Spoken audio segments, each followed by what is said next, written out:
Allora eccoci qua, grazie. Come avete visto abbiamo introdotto, ecco, la terza giornata che abbiamo dedicato come Veneto Agricoltura all'irrigazione di precisione. Vi ricordo come ancora una volta la prima giornata l'abbiamo fatta nell'azienda di Veneto Agricoltura a, oggi sono un po' stanco, ma comunque vi chiedo scusa, allora l'abbiamo fatta a Rosolina, no? Nell'azienda Sì. nell'azienda che abbiamo a Rosolina, Po' di poi a tramontana. Po' di Tramontana, dopodiché era quello che non mi veniva in mente, scusatemi, dopodiché siamo andati a Vallavecchia, la grande azienda litoranea di Veneto Agricoltura che si trova tra Caorle e Bibione, e lì abbiamo visto un'altra possibilità, ecco, soprattutto legata alle grandi colture.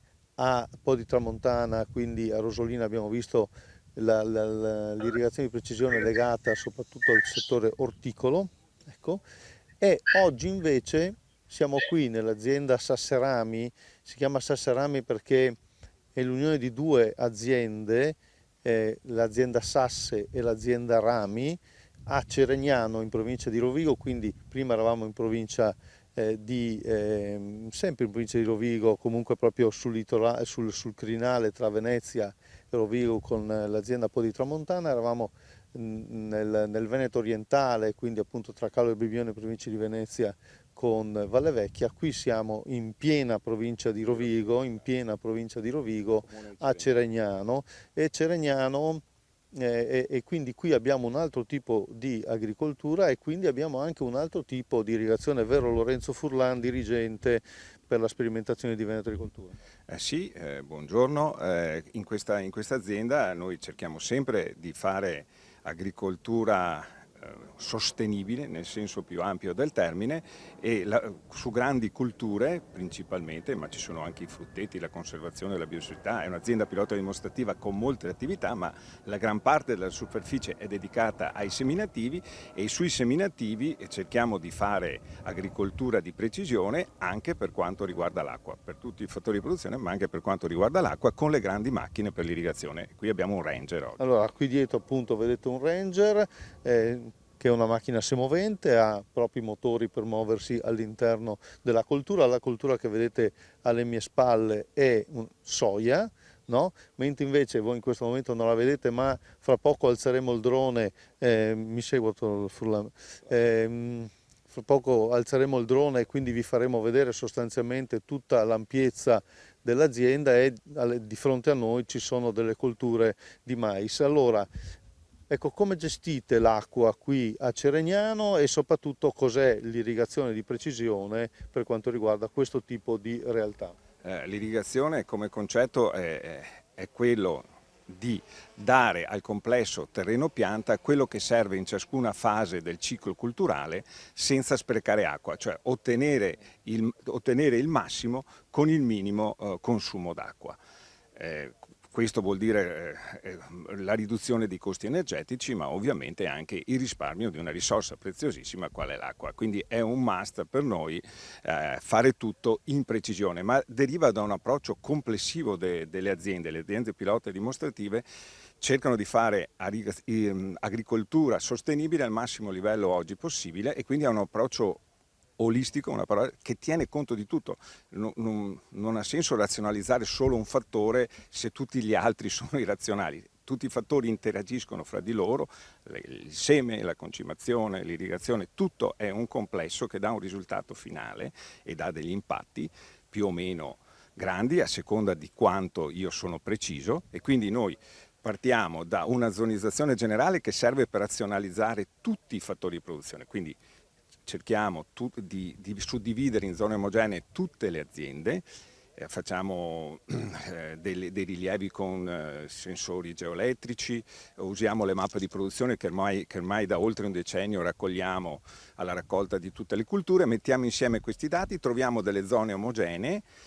Queste zone omogenee sono ben caratterizzate per quanto riguarda per esempio l'analisi terreno e poi in ciascuna zona omogenea mettiamo dei sensori per avere dei dati per esempio di percentuale di volume d'acqua sul volume di terreno, e così facendo sappiamo esattamente cosa serve non solo per l'acqua ma anche per la concimazione, ma anche per la densità di semina, e quindi cerchiamo di avere il pacchetto più adatto a quella zona omogenea per dare esattamente quello che serve di tutti i fattori di produzione senza sprechi, riducendo di molto l'impatto ambientale e riducendo quindi anche i costi. Appunto, era questa la domanda che volevo fare. Ogni tanto guardiamo anche in camera, venga come, ogni tanto guardiamo anche in camera perché è bene che noi cioè guardiamo i nostri telespettatori, quelli che ci guardano, che ci vedono sia da un punto di vista, sia via streaming, sia via Zoom, quindi grazie della vostra attenzione. Allora la domanda è quella, io ogni tanto banalizzo, chiedo scusa, ma quanto mi costa tutto questo? E soprattutto, che mi interessa anche poco, quanto guadagno attraverso tutto questo? Beh, innanzitutto noi stiamo facendo le cose con particolare attenzione per essere pilota, per individuare un metodo corretto per fare questo e un metodo che abbia i costi più bassi possibili. Comunque una impostazione di questo genere ha dei costi che possono essere qualche decina di euro per ettaro, non sono costi straordinari. E poi le macchine hanno costi maggiori perché fare il rateo variabile implica avere delle macchine con della tecnologia che aumenta i costi.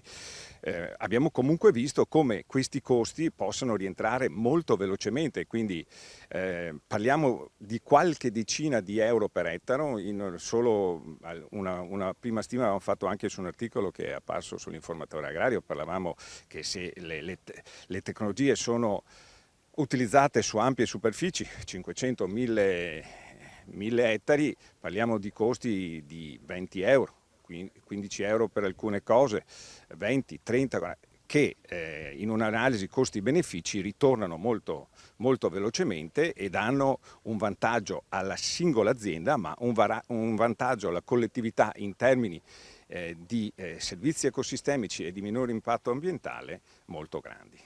Ecco, allora andiamo però un po' più sul tecnico, quindi adesso abbiamo fatto discorsi di tipo generale, ora vediamo come gestire questa irrigazione di precisione. Allora, entreremo poi in dettaglio guardando la macchina e guardando cosa abbiamo fatto per fare il rateo variabile su questa parte dell'azienda che è irrigata con l'irrigatore, la grande macchina Ranger, l'irrigatore semovente.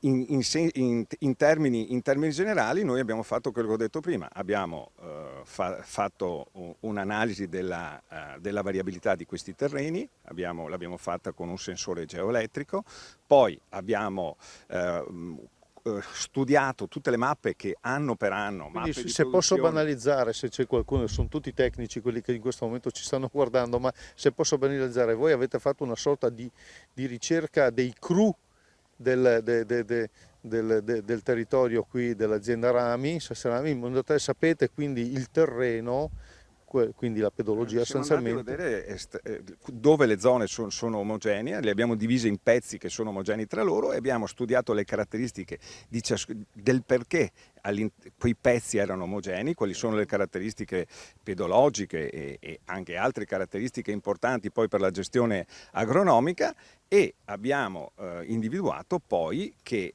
cosa serve esattamente a ciascuna zona omogenea, facciamo delle mappe di prescrizione che in continuo controlliamo anche con dei sensori, quindi c'è una gestione basata su dei dati strutturali che abbiamo raccolto e che ci danno una prima indicazione e che poi viene corretta poi a seconda delle condizioni reali dell'annata. Quindi con questo processo riesco a essere veramente preciso, riesco a dare quello che il complesso terreno-pianta effettivamente richiede in quel momento e ho più fattori di controllo che mi fanno diventare veramente preciso. Da questo punto di vista adesso abbiamo il drone in volo, possiamo spiegare un po' l'azienda? Il drone è proprio più o meno sopra di allora, noi. noi adesso stiamo vedendo con il drone la zona che è servita dal Ranger.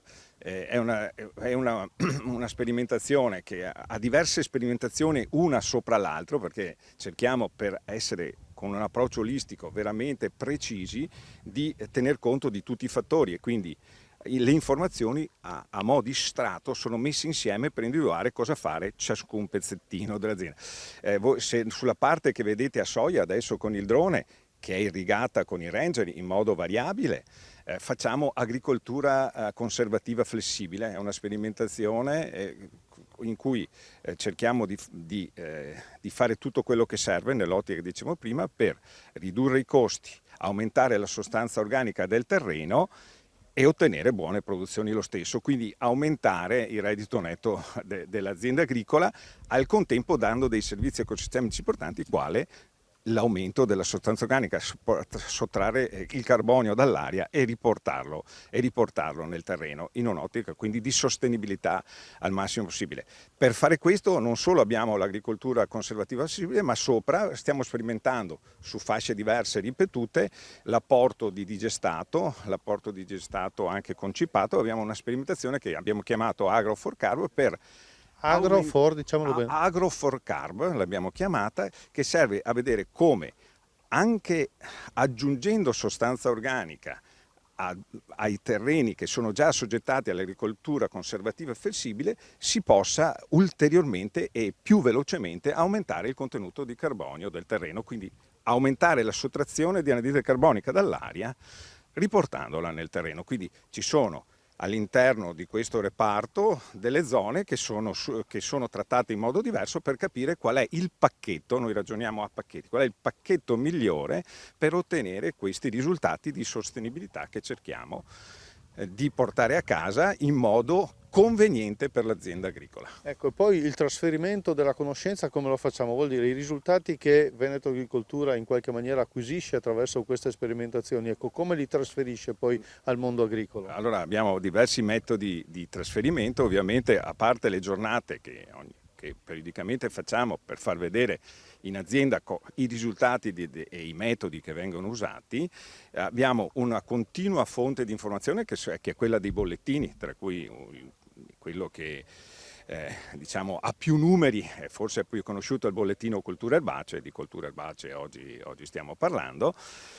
E quindi continuamente aggiorniamo se ci sono novità, aggiorniamo poi degli approfondimenti, mettiamo i link con i report che facciamo e quindi c'è un continuo trasferimento. Chiaramente gli stakeholder, gli interessati possono sempre venire, le aziende hanno un approccio azienda aperta, protocolli aperti, Covid permettendo, per cui noi dichiariamo in più modi cosa stiamo facendo e chi vuole venire a vedere lo può fare 365 giorni all'anno, in questo momento seguendo delle procedure che la legge ci impone. Allora, da questo punto di vista, scusate se prendo il cellulare, ma perché ormai non si usa più la carta, quindi abbiamo qui tutte le informazioni che ci servono. Allora, volevo dire, da questo punto di vista, anche questa attività che stiamo facendo in questo momento è un'attività di divulgazione, di trasferimento della conoscenza, di comunicazione in generale, quindi è un modo, ecco, per far conoscere le attività di Veneto Agricoltura e i risultati delle sperimentazioni di Veneto Agricoltura. Peraltro, oltre al bollettino che il dottor Furlan ha segnalato, abbiamo anche altri, come posso dire, altri strumenti. Abbiamo una newsletter settimanale, che si chiama appunto Agricoltura Veneta, ne abbiamo una per quanto riguarda l'informazione che è Chip Informazione, ne abbiamo addirittura una sull'attività apistica, ne abbiamo una sulla cimice e quindi ci sono tutta una serie di strumenti informativi che Veneto Agricoltura predispone e propone. È chiaro che il punto di riferimento generale è il sito di Veneto Agricoltura, www.venetoagricoltura.org. Da questo punto di vista lì si trova tutto quanto e poi chiaramente c'è anche l'attività questa proprio che stiamo facendo in questo momento, che è Veneto Agricoltura Channel, quindi i nostri canali Facebook e YouTube, su cui anche Instagram e anche Twitter, per carità, ma ecco, questi sono i canali dove voi potete in continuazione trovare tutte le informazioni e comunque potete sempre ovviamente scriverci a info@venetoagricoltura.org, in modo tale che poi da lì arrivano le email e vengono smistate a chi è di dovere. Ecco, allora devo dire che più o meno noi abbiamo terminato la nostra, adesso vi dico bene cosa vogliamo fare, ecco, abbiamo terminato questo tassello e piano piano adesso continuiamo ad affrontare questo tema in maniera molto tecnica e quindi ringraziamo il professor Francesco Morari dell'Università di Padova che adesso ci che è del Dipartimento DAFNAE, e poi magari spiega meglio lui il senso dell'acronimo, di questo acronimo un po', come posso dire, un po' grecheggiante, no? un po' così ellenico. Sto prendendo tempo perché Morari si sta... Mentre il prof possiamo dire, Sì, possiamo dire. due parole rispetto. Allora, questa macchina che poi vedremo descritta e in funzione riesce a dare l'acqua in modo Quindi variabile. il Ranger. Riesce a dare l'acqua in modo variabile a seconda della posizione dov'è sulla base di mappe di prescrizione che hanno sfruttato tutte le informazioni che ho descritto prima e che servono per l'irrigazione, ma servono anche per la concimazione azotata, ma che servono anche per la decisione sulla densità di semina e quindi servono un po' per tutto in questo approccio olistico in cui facciamo agricoltura di precisione. Quello che potremmo aggiungere è che anche a macchine meno sofisticate di questa possono fare un servizio di irrigazione di precisione. Per esempio anche il rotolone, che così distinto potrebbe sembrare lontano da un'ottica di precisione, può essere impostato per fare irrigazione di precisione, perché può avere la centralina, può avere delle mappe di prescrizione inserite e quindi variare la quantità di acqua che dà per ciascuna zona omogenea individuata, quindi può essere attrezzato per fare un lavoro come questa grande macchina, come questo Ranger. Quindi oggi tutte le fasi possono essere organizzate per farle con precisione, per tutti i fattori produttivi, compresa l'acqua. Molto bene, allora grazie dottor Lorenzo Furlan.